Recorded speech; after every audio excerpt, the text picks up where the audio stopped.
Hello and welcome to my first look at Game of Thrones, the board game digital edition. I'm planning to do a 3-part series on this, play through the main tutorials. So let's jump right into it. First we'll defend the coast, learn the basics while fighting off pirates marauding the north.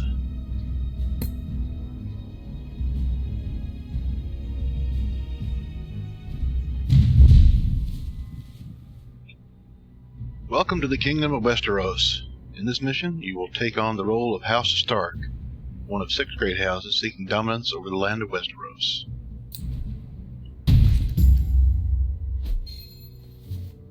Each game round has 3 phases: the Westeros Phase, where players react to events; the Planning Phase, where players secretly assign orders to their troops; and the Action Phase, where players take turns resolving their orders. After 10 rounds, the player who controls the most castles wins. In the planning phase, players must assign orders to each unit where they have a unit. Assign march orders to your units when in Winterfell. As you can see, you can zoom in here and take a look around. Nice little representation of Winterfell. You can zoom all the way back out to an overview of Westeros. In each of the areas. Very well done map.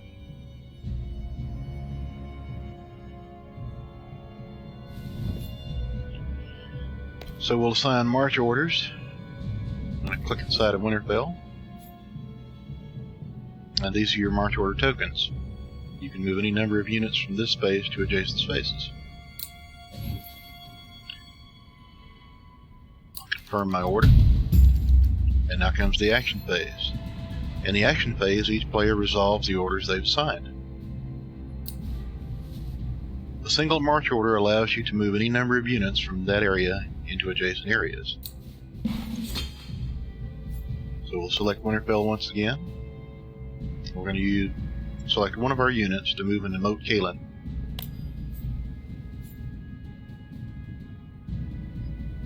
And one to go into White Harbor. So there we have a unit in White Harbor. And we now have a footman unit in Moat Cailin.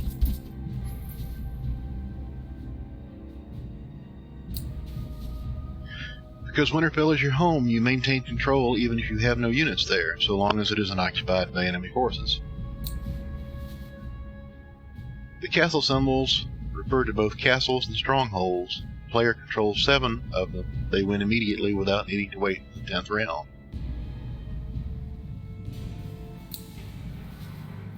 House Greyjoy is marching from Flint's Finger.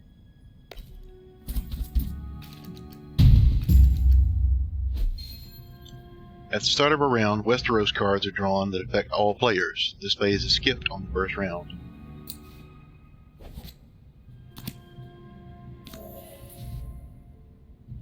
Recruit new units in strongholds and castles. The mustering card lets players add new units to castles and strongholds they control. Castles provide 1 point of mustering. We're going to select the castle here in White Harbor and muster a footman. Same for Moat Cailin. We now have 4 footmen. Footmen are useful for expanding your land empire. Strongholds provide 2 points of mustering. Select the stronghold of Winterfell and use those points to muster a knight.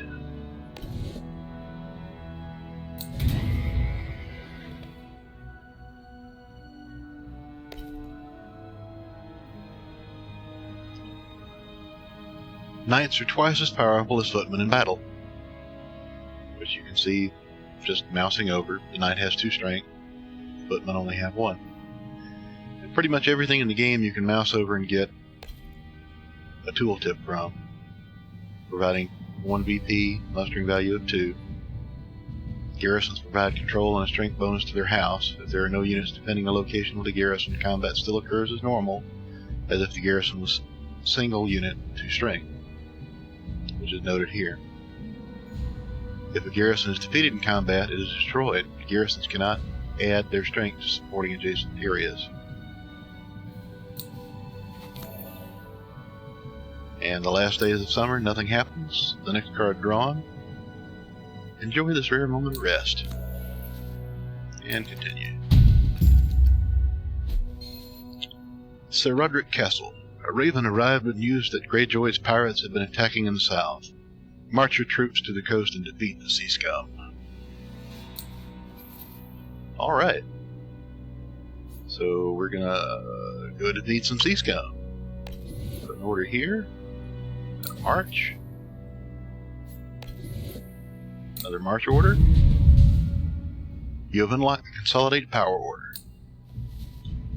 The crown symbol represents power. Each player begins the game with 5 power and can increase their power by resolving Consolidate Power Orders. Power is used to keep control of your areas that units abandon, bid on the influence tracks, and fend off wildling attacks from the north. You may mouse over an order to review its abilities. Do so now on the Consolidate Power Order above. Gain 1 power if this area is on land or in a port. Gain an additional power for each power in this space. Assign the Consolidate Power Order to Winterfell. So now we've issued 2 march orders to our troops in Moat Cailin and White Harbor, and we're going to consolidate power in Winterfell.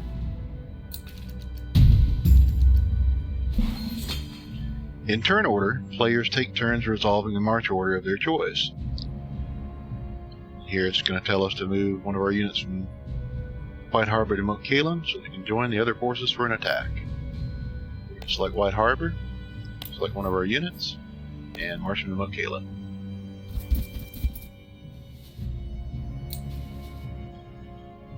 Sir Roderick Castle, time to show those salty scoundrels what the North is made of. When marching, you're not allowed to move into more than one area that would start a battle. March all 3 units from Moat Cailin to Greywater Watch to begin a battle. Select Moat Cailin, select all 3 of your units, and looks like we're going to go to Greywater Watch for a battle. Here we go.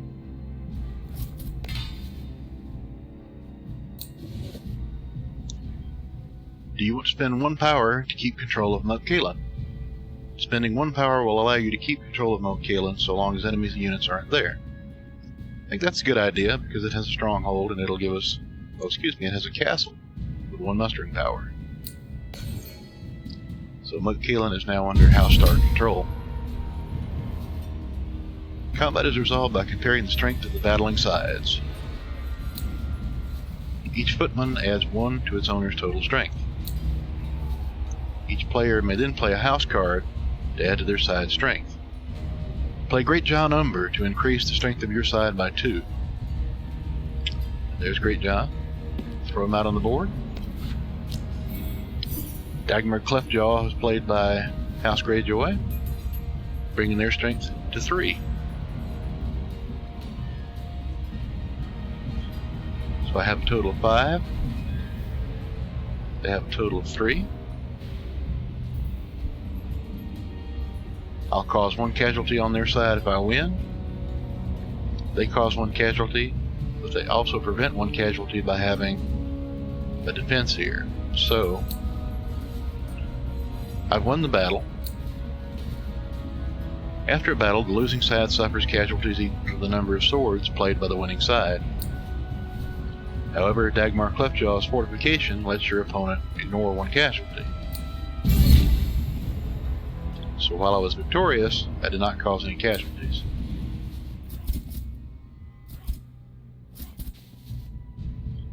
Since the Greyjoy footmen were not killed in battle, they must retreat to an adjacent area as routed units. Routed units can't march and contribute no strength in combat. If a routed unit is defeated in any other combat, it is destroyed. Routed units become unrouted at the end of a round.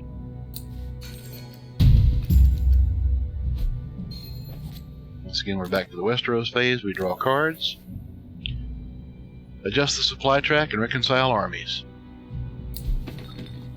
When the supply card is drawn, each player updates their supply limits to equal the number of barrels in areas they control. Supplies determine the number of areas players may have with 2 or more units.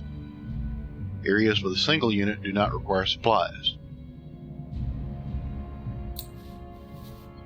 Your current supply limits are displayed as dots next to the helmets by your supply barrel. The yellow dots show which of your supplies are in use.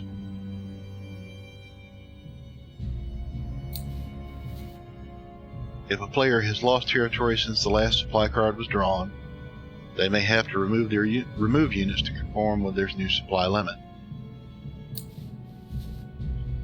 You can review the supply limits associated with each barrel amount by selecting the barrel on your house banner.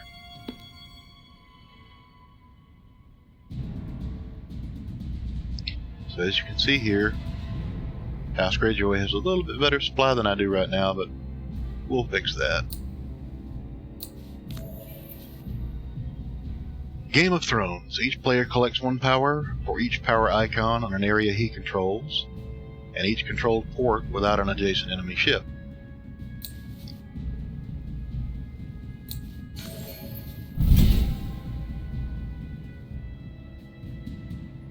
And the last days of summer, nothing happens. Back to the planning phase. Take 2 more castles from the Greyjoys to complete the scenario. Your men await their next orders. Time is to go on the offensive. Alright, so it looks like we're just going to get to do what we want to do here. Looks like we've got 2 castles, one in Seaguard and one in Iron Man's Bay. No, excuse me, Flintwater. It was blocked back here behind the symbol. That's Iron Man's Bay. So Flintwater and Seaguard is where we need to go. Let's see here.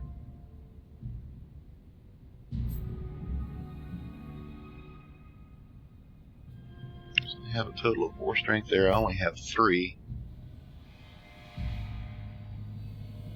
I think I'm going to go ahead and start consolidating my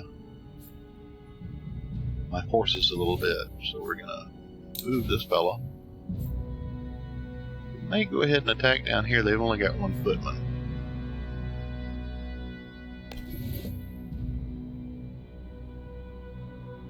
I'll do that. And White Harbor, we're going to consolidate power.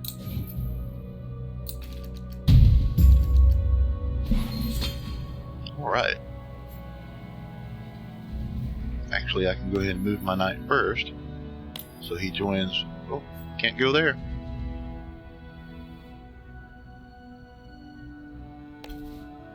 Move him into Mokela.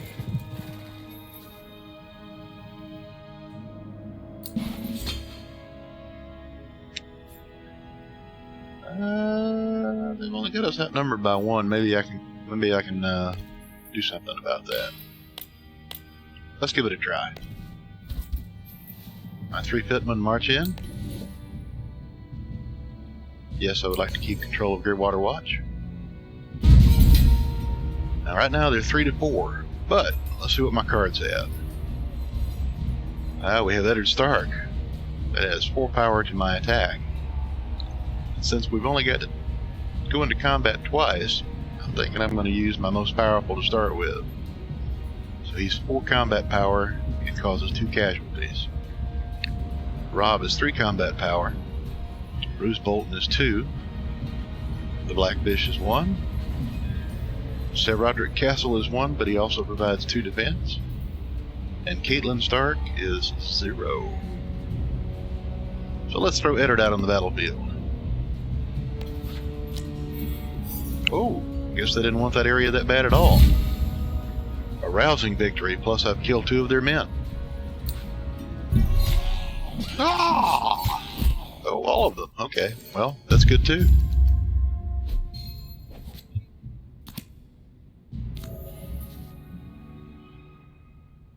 So now we're in the mustering phase. Recruit new units of strongholds and castles. Unlock the ability to spend 1 mustering point to upgrade my footmen into knights. Excellent. Knights count as one unit toward your supply limits, even though they are twice as powerful in combat as footmen. Choose an area to muster units. I think we're going to convert one of these footmen into a knight. Can I muster anybody here? I sure can. And we're going to muster another... Oh, no, we're going to upgrade this guy to a knight. There we go. And then we'll muster yet another knight. Oh, I'm just covered in knights. The Clash of Kings, bid on the 3 influence tracks.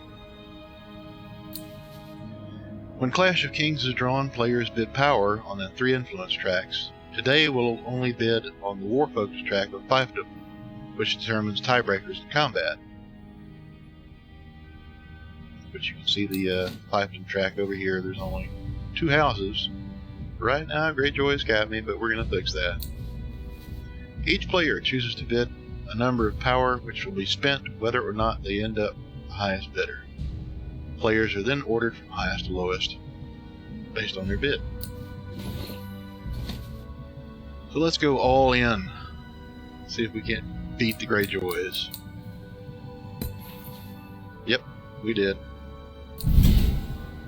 House Stark can now grant +1 strength in combat once per round.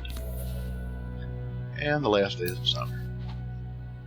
You beat the Greyjoy's bid of 4 to earn the first place on the fiefdom track, gaining the first player bonus of the Valyrian Steel Blade. Once per round, the Valyrian Steel Blade can be used to increase your combat strength by 1 after house cards have been revealed. Very useful thing to have. Once again into the planning phase, and we've unlocked a new order. The support order allows units in its area to add their strength to combat in any adjacent battle. Support can be key to winning your conflicts and can also be used to aid allies. Choose an area to place an order. Well, we've only got one more castle to take, so I think we're going to move from here.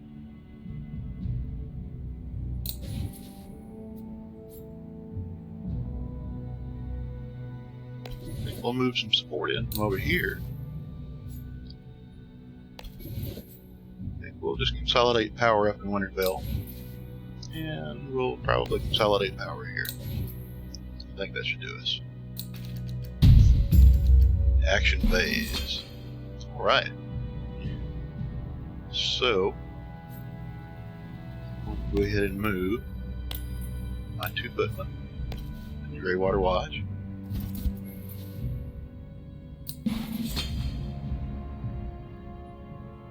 And we're going to go all in. No, actually we're not. So if you'll notice, I don't have enough power to maintain control of Moat Cailin if I leave. So, I'm just going to move my knight down here to do combat.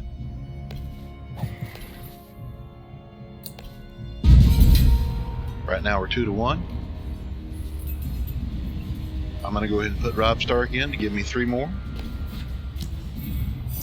Euron Crow was put in. Now, normally I would lose here, but I can use Valyrian Steel Blade to add 1 strength to my side.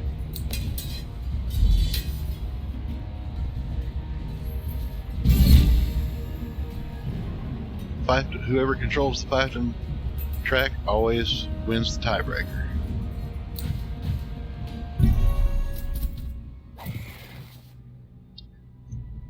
Sir Roderick Castle. Fine work, my lord. A feast is in order.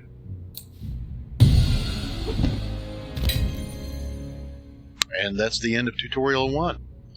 I appreciate your watching. I hope you enjoyed it. Please feel free to like and subscribe if you feel generous. And we'll be back with Tutorial 2 of the Game of Thrones, the board game digital edition, soon. Thank you for watching.